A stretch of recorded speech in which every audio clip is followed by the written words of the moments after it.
Hello and welcome to my review of the Death Guard Mark III torsos, heads and pads for Warhammer the Horus Heresy from Games Workshop.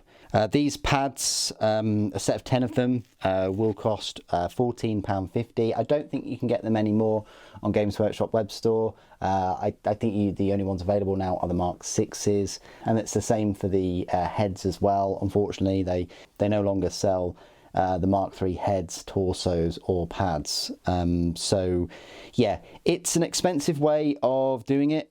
Not beating around the bush, you know, £14.50 for the pads. I think it was about that much for the heads, so that's 30 quid. And then the torsos were also £14.50 for a set of 5, I think.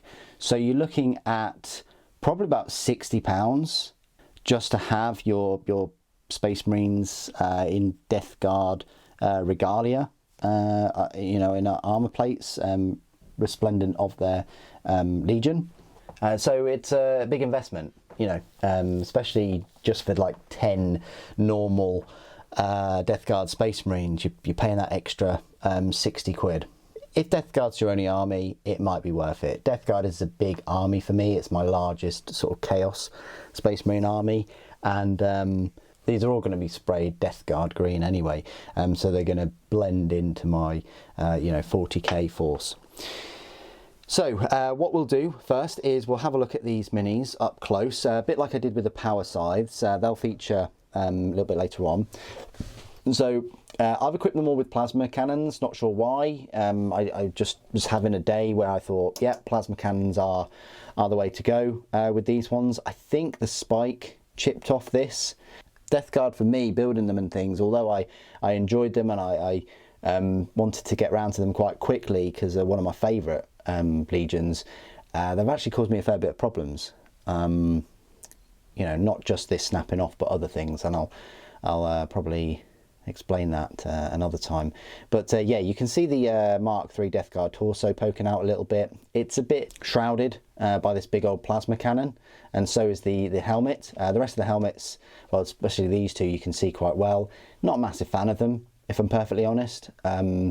I think they're the weakest bits. The shoulder pads are fantastic and the torsos are fantastic. It's just the helmets are, yeah, not that good, I think. But at least you can see the torsos more on the power sides. So I've equipped all of these 5 with plasma cannons. You may think it's probably better to go for a whole full unit of 10. But having like 5 of them just gives your enemy something to think about, something to focus their las cannons on, instead of like a Spartan or, you know, a Contemptor or something, because these can wipe out big blobs of infantry. You got this one as well. I did use the extra arm that's you know, maybe he's a sergeant, I don't know, but he's got this little touchpad thing going on.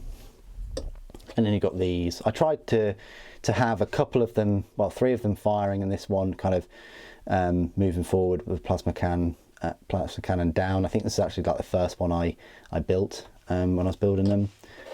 They've come out, you know, they're fine, considering that they're, you know, Mark 6 arms and Mark 6 weapons. You know, typically Mark 3s and Mark 4s would have the underslung plasma. My Dark Angels have a mixture of both, really, but for these I you know, I wanted them on the shoulder for these Mark 3s.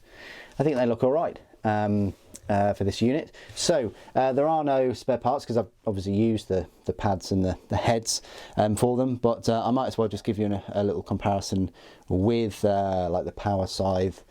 You know, like a 5 power scythes is £20 as well. So yeah, you can't really go for a unit of 10 power scythes because you know, 2 of them would be the Terminator power scythes, but at least these can, you know, be the sergeant, and you could have one, you know, in the unit, I guess, with that power scythe ready to counteract any close combat, and I think he would do all right, you know, 3 attacks, especially if you gave him like an Iron Halo or something. You know, he'll have the 3 attacks with that Reaping Blow, and he's got the rending, and his AP is 3, and he'll have strength 6, so he can hold his ground. But yeah, they're going to be the same height. But yeah, just gives you an idea of those. I guess I could compare them to Typhon right here. This is really more of an aesthetics rather than a big size comparison. He's a fair bit bigger. He is in the Cataphractii Terminator plate there.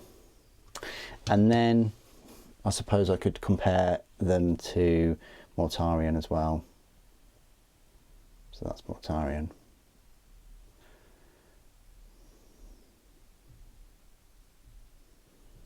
Okay, the last little size comparison I like to make is just with 3 of the normal 40k minis.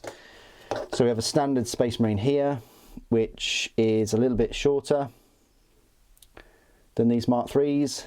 We've got Slime Marbo, which is definitely shorter, barely up to the Gorget, and then we've got a Primaris, which is way bigger, more than a foot bigger in this case. Mark IIIs aren't particularly short, nowhere near as short as the Mark IVs, but yeah, you can see the difference if you put them next to them. And that's all I really wanted to say about these Death Guard shoulder pads, heads and torsos.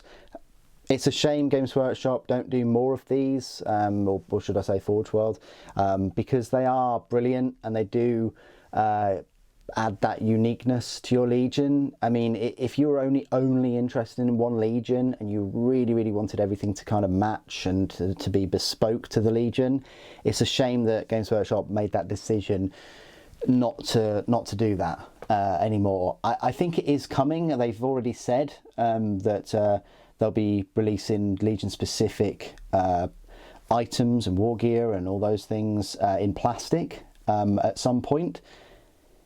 We just got to wait a little while for them, but I've been quite happy with the Legion specific things that I've bought for Space Marines over the years. What do you guys think?